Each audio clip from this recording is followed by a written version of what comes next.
প্রথমত হলো আওয়ামী লীগের সমর্থন তো মাননীয় প্রধানমন্ত্রী শেখ হাসিনা দেয়। যেদিন আমাকে এই আসনে ওনার মনোনীত এমপি শাহজাহান আলম সাজু ভাইকে তুলে দিয়ে আমাকে নৌকার বিপক্ষে লাঙ্গলকে দিয়েছে, লিখিতভাবে দিয়েছে রিটার্নিং কর্মকর্তার কাছে সরকারিভাবে। সেটা রিটার্নিং কর্মকর্তা সেই অনুসারে সাজু ভাই প্রত্যাহার করছে। আমার নৌকা নেই। নৌকা কি স্বতন্ত্রের পক্ষে জননেত্রী শেখ হাসিনা বলছে তোলার জন্য?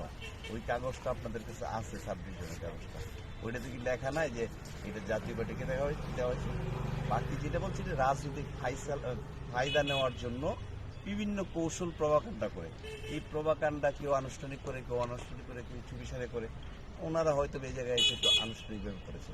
আর আওয়ামী লীগের সমর্থন তো আমি দেখছি অধিকাংশ আমার দিকে, কারণ তৃণমূল পর্যায়ে যে ইউনিয়ন কমিটি আছে যারা ভোট দেয়, যারা নিয়ন্ত্রণ করে ভোটের রাজনীতি, সন্ত্রাসের রাজনীতি বা অন্য কোনো রাজনীতি নিয়ন্ত্রণ ভিন্ন জিনিস, কিন্তু ভোটের রাজনীতি যারা নিয়ন্ত্রণ করে এই আওয়ামী লীগরা রেজাউল ইসলাম ভূঁইয়ার পক্ষে না।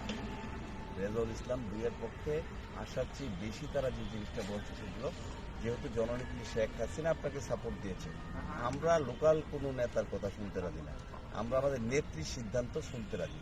নেত্রী লিখিত দিয়েছে, পরবর্তী লিখিত কোনো কিছু কেউ না দেখাইতে পারলে মুখে যায় বলুক, ভোটটা কিন্তু নৌকার যাবে, হলো লাঙ্গলে, কারণ নেত্রী লাঙ্গলে।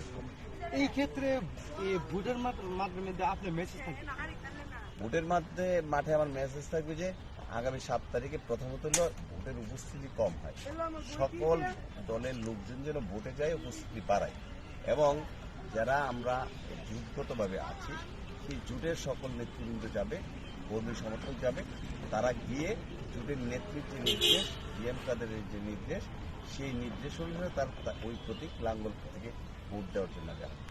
আচ্ছা, আপনার জাতীয় নেতা হিসেবে আপনার কাছে একটা প্রশ্ন, যে বিএনপি নির্বাচনে অংশগ্রহণ না করায় এই নির্বাচনটা 7 তারিখের নির্বাচনটা দেশে এবং আন্তর্জাতিকভাবে কতটা গ্রহণযোগ্য হবে?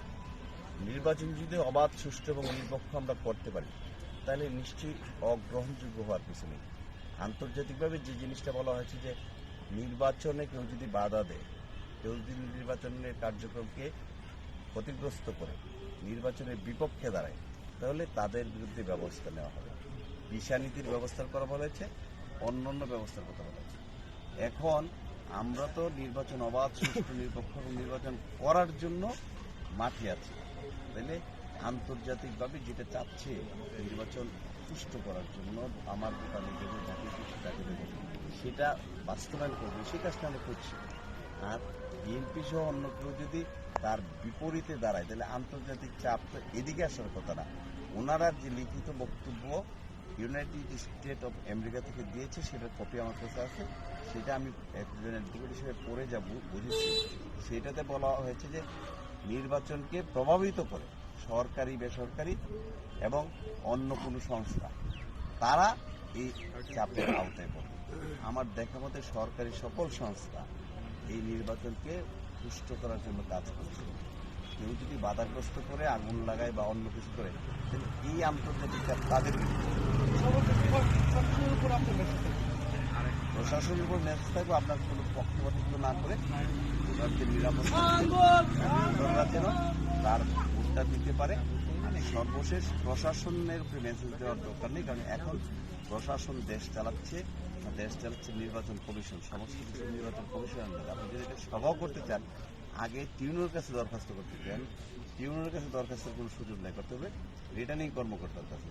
যদি তাদের কাছে মেসেজ হলো, আমার বক্তব্য হলো যে নির্বাচন কমিশন যেন এরকম পরিবেশ করে, কারণ সমস্ত নির্বাহী বিভাগ নির্বাচন কমিশনের আন্ডারে, প্রধানমন্ত্রীর আন্ডারে না।